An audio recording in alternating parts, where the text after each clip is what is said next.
This video is going to be on how I teach the barrels to the riders training their own horses, or how I trained horses myself. So as you can see, as she's walking in, it's a long ways from the alleyway to the first barrel. So you want to go up the middle until what you might imagine the timers might be, and then you want to start gradually coming into your arc. So it should be a nice gradual approach. If you were to take 5 normal walking steps away from the barrel, this would be about 10 feet right here. And then where she's at there and the cone is about 6 steps out. So that's about 12 feet. So it's a gradual approach, 12, 10, and then you go into your spot 1 next to the barrel, which should range from 3 to 5 feet. No less than 3, no more than 5. And again, it should depend on your horse's size, style, and stride.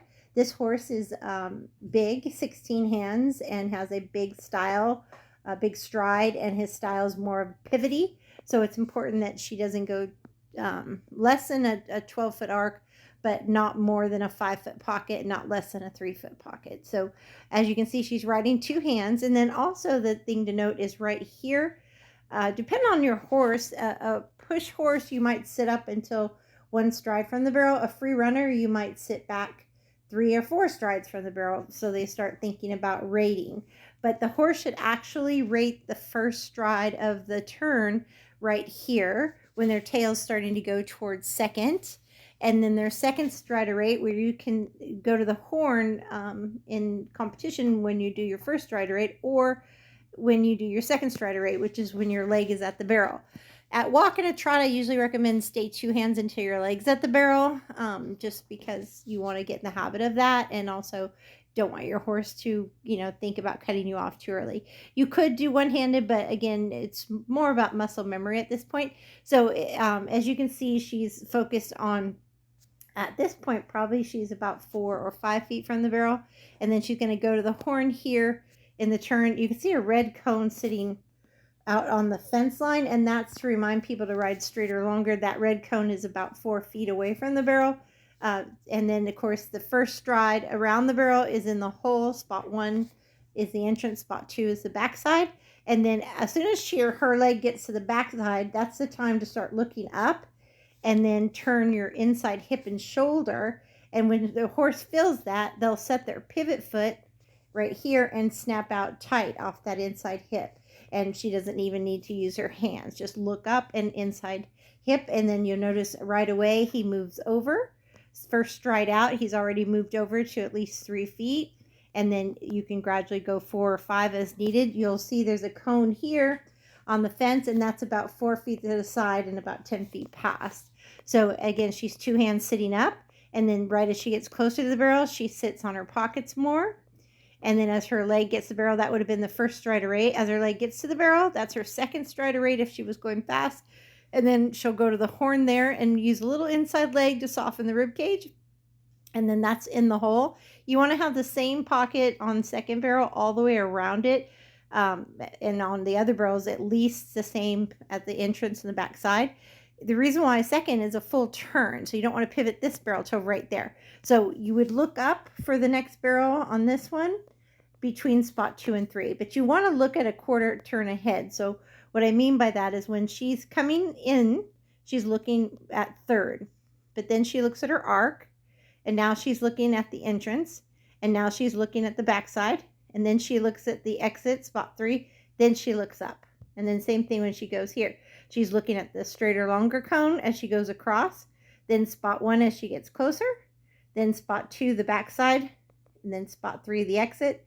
And then right there, once she knows she's got spot 3, she can look up, inside hip, outside leg, and then he'll come out nice and straight. So then back to 2 hands, and keep your horse balanced this way with your, biomechanically speaking, as long as your shoulders and hips are square, your horse is going to stay balanced front and back feet as well. And keep your horse balanced between even hands and legs as you look between their ears. That's always going to be best from a biomechanic standpoint. And then as you sit a little deeper as you approach, your horse is going to know to rate. First strider rate before the barrel, second strider rate as your leg gets to the barrel. Then she can go to the horn and look at right now. She would have been looking at the straighter, longer cone as she was coming across, which is again 4 feet to the side and 4 feet past.